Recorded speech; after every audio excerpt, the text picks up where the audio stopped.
I'm going to just pour a little of the, alrighty. This is our Chardonnay. Now, for our Chardonnay, this is the 2008 Chard.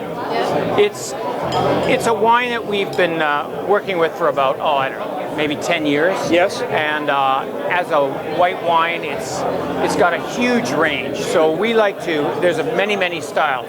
It's actually the bubbly base for champagne, or it could be developed into something very big and oaky like a California Chard or an Australian Chard. Yes. Exactly. If you want to try that, that's a new glass. What we've done with that, I go surfing every year. I was just telling Amelia, and one of the surfing trips I took was to Margaret River. And Lewin Estates in Margaret River is one of the top Chardonnay producers. What happens at Lewin Estates, because their Chardonnay grapes are not different than anything else in the neighborhood in Margaret River, but they're head and shoulders above. What's in the glass is fantastic. So I did a little industrial espionage, and Lewin Estates in Australia was that rather than what happens typically with Chardonnay is in order to, you put it in a barrel and then you stir it weekly, and that incorporates a lot of the yeast lees, and you develop these lovely cashew and nutty flavors. And what they do, rather than open the barrel and stir it, which incorporates a lot of oxygen, and you lose a ton of primary fruit flavors. What they've done is simply kept it closed. Rather than stir it, they roll the barrels. Now you would think, brilliant. how easy is that? That's right? Brilliant. So that was the industrial espionage nugget that I brought home. And this Chardonnay has got... you have some French oak here? It's 100% French oak, but only 20% of the wine went into the oak. The rest is unoaked Chard, and we blended the two together in the appropriate, what we felt was the appropriate balanced sort of quantities, and this is what we came up with. Wonderful. So, very nice, very well balanced. Great nose. It's got beautiful floral. Thank you. You know that we're hoping for nice tropical fruits, kind of peachy on the nose, and a nice rich mid palate and crisp acidity for the finish. Very nice, very well balanced. Yeah. Now we're going to get you onto the reds. Right. This is our Merlot 2006. He could use that with the blue cheese and the burger, but this is cheese and burger. Yeah. I just came back from New Zealand where I was working with some of the wine people. So the Merlot. This is our Merlot is one of the grapes that, of course, is grown everywhere, and it has an expression and a different expression in each region. And what we found is that in the Okanagan, because of the extremely dry climate, cool climate viticulture, with a very big heat spike in the middle of summer, in the middle of the growing season, we find that it expresses itself differently than anywhere else. So we're not actually trying to be New World or Old World. What we are attempting is to be the world's best expression of Okanagan varieties, full stop. And so in the Merlot category, this would mean that we're... The photographer needs a Pinot Gris. Oh, the Pinot Gris over at the other station, and it's worth going. Yeah, no. Yeah. So you're looking for the Merlot that is going to be... Well, Merlot in the Okanagan is actually quite structuul. You know, all Merlots throughout the world took quite a hit with the movie Sideways. Yes, of course. And that was all good fun. Yeah. What we've noticed and what we build on is the fact that the Merlot in the northern climates tend to be very structural, very because of the day and night temperature differential. There's lots of acidity, there's good ripe tannins, and just beautiful kind of cherry and cocoa. Yeah, getting the cherry. And so you end up with is sort of a black forest cake. Yes. Taste very with rich, yes. long ripe tannins, and really well integrated. It spends 18 months in French oak, another 18 months in bottle after it's bottled. Oh, really? So all of the Poplar Grove Reds go through the same Extended period. They do. Yes. Which gives them a chance to really rest. Well, you know, here's the thing, and I've told all of my colleagues this, I believe we are releasing wines too young. Yes. When I remember when we were pouring in the tasting room, and I just got fed up with saying, you know what, this will be much better in a year. Why don't you keep it? Exactly. I agree with that strategy. Did that, and so now we have all these wonderful wines that are fully integrated, ready to drink. Generally speaking, we release them after 3.5 to 4 years. So these are the 2006s, obviously, and they'll be 4 years old in October. Right. So they're about 3.5 years old now, and they're drinking so well. There's a lot of the primary fruit, like we were talking about, the blackberry and the cherry, as well as cocoa and good acidity. And I think it takes a stronger winery economically, financially, to be able to afford to hold the product. I think there was it's a big commitment. To let it age in the bottle is a strategy I think that will pay off. It's why we're here at the Rolls-Royce event, where I think we're trying to be a higher quality product. Well, you know what? And it takes time. It does take time, and it is a big commitment. Luckily, we started the program when we were very small. Yes. And the economic impact wasn't so big. Right. So we're now able. So this is Cab Franc 2006. 06, so that's 4 years. These are all the 06s. Thank you. And I think there's two grapes that I particularly like to work with. One in the reds is Cabernet Franc, and in the whites it's Pinot Gris. Yes. I've been evangelical about both of those. You know the way Central Otago in New Zealand has its Pinot Noir, and Mendoza has its Malbec. Yes. I believe that the Okanagan could be the center for Cabernet Franc in the world.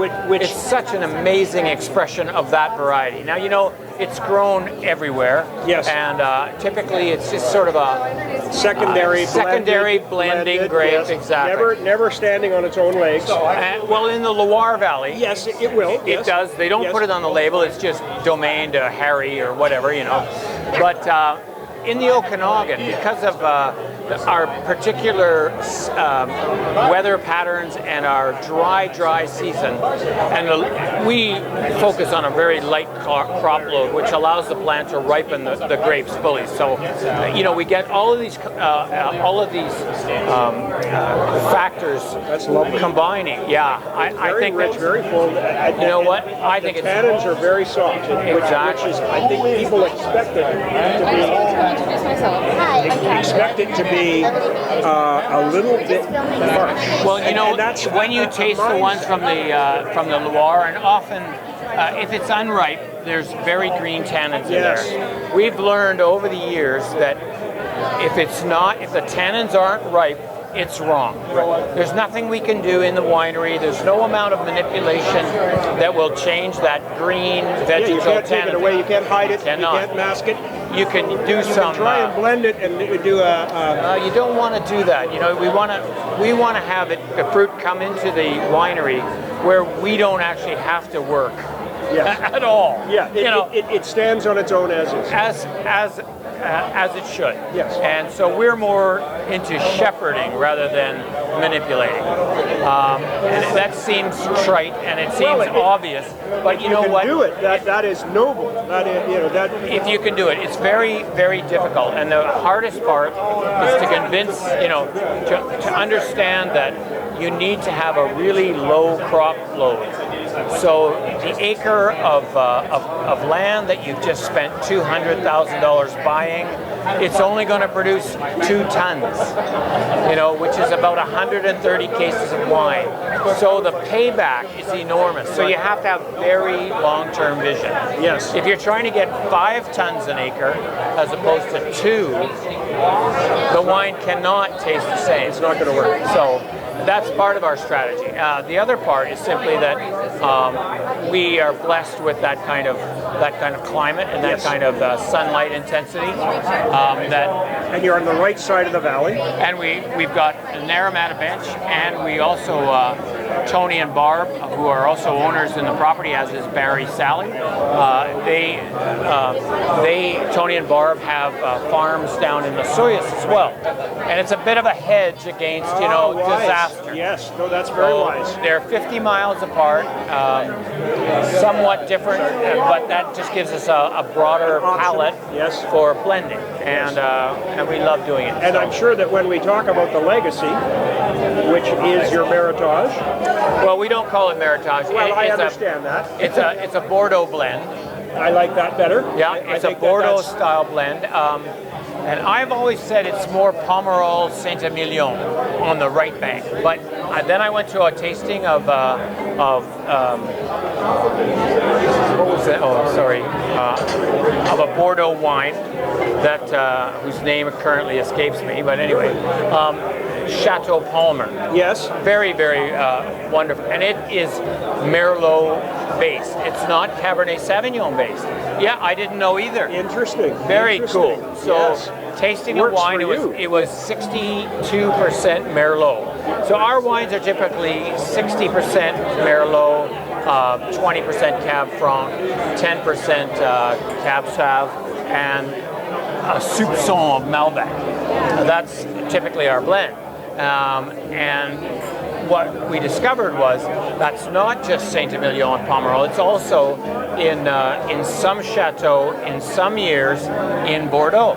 So now we've changed our descriptor a little bit. We haven't changed our protocols or our recipe or our quantities. That depends on the year. But we understand that it's also present in the main body of the Bordeaux region. So, and this gives you, as the winemaker, a bit of flexibility to create what the fruit is giving you. Absolutely. And because of the difficulty in getting a huge amount of great Cab Sauv, Cabernet Sauvignon, you're just not going to get that in the open. We don't even want it.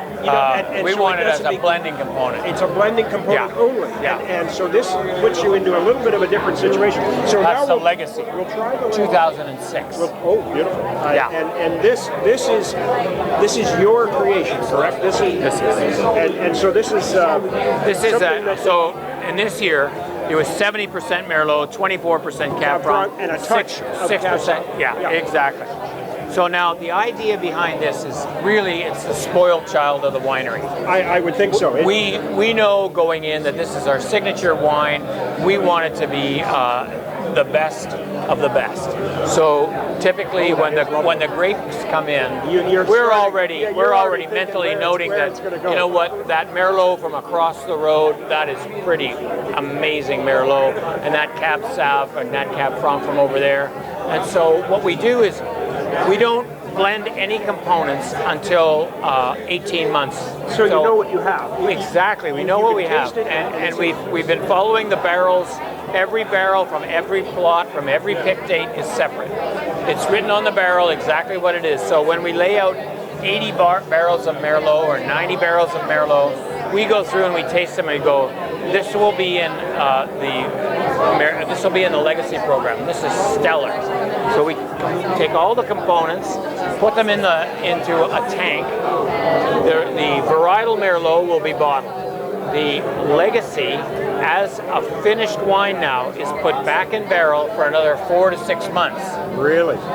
So then, now it's had almost 2 years, and then it is bottled, and then it is aged in the bottle, developed for another 18. We're 2006. We're in 2006. Now I noticed that you had a large bottle. Maybe you could reach across and grab that very large bottle. Ladies. So this is the 2005. Yes. And this is just This is your fruit of the loom. This is your prized possession, I would imagine. oh, it's just totally our this is totally our signature and flagship wine. Absolutely. Beautiful labeling. Very Yeah, you know what? very appropriate for this Rolls-Royce event. And I understand you're Wow. giving away a bottle of Legacy to every one of the attendees here at the. For everyone that's come, we thought Fabulous gesture. we thought, you know what, we would give them a bottle of the 2005 Legacy and an invitation to join our wine club. Wonderful. And that hopefully they will see the value in that once they taste the wines. I think it's pretty much a no-brainer. If you want to try this, it's got so much broad intensity and layering. That's what we're looking for. We're not looking for big fruit forward or a fruit bomb, but no, it's not at all. very ripe tannins, complex fruits, minerality, and just it should go on for days. It is exceptional. It brings everything together, and this, as your role as the winemaker, is to try and take advantage of everything that you have available to you. And because of you have the option now, does any of the Soyuz property play into the Legacy? Oh yes, It does. So absolutely. you have that option as a winemaker to be able In amongst those 80 barrels of Yes. Merlot or 60 barrels of Cab Franc, there will be plots of grapes that we don't care where they're from. They just have to be exceptional. That's it. in their quality. Exactly. And I think it's to coming try and say, Soyuz is better for ripening Cab Sav than Naramta Bench. In some years, end, it doesn't sure. matter. Yeah. In some years, sure. And like, who really cares? Right. So what we only care about is what's in the glass. If it's going to contribute to a bigger, more interesting, more complex product in the glass, Yes. it's in. If it isn't, then we will do something else with it. So exceptional job. Thank you so much for thank you. explaining the rundown. No, it's fun. And we look forward to the future of the products that you have coming, because obviously you're passionate about the grapes. We're into it. And you're into it. And I gotta say, it's not. I get to be the poster boy Yes.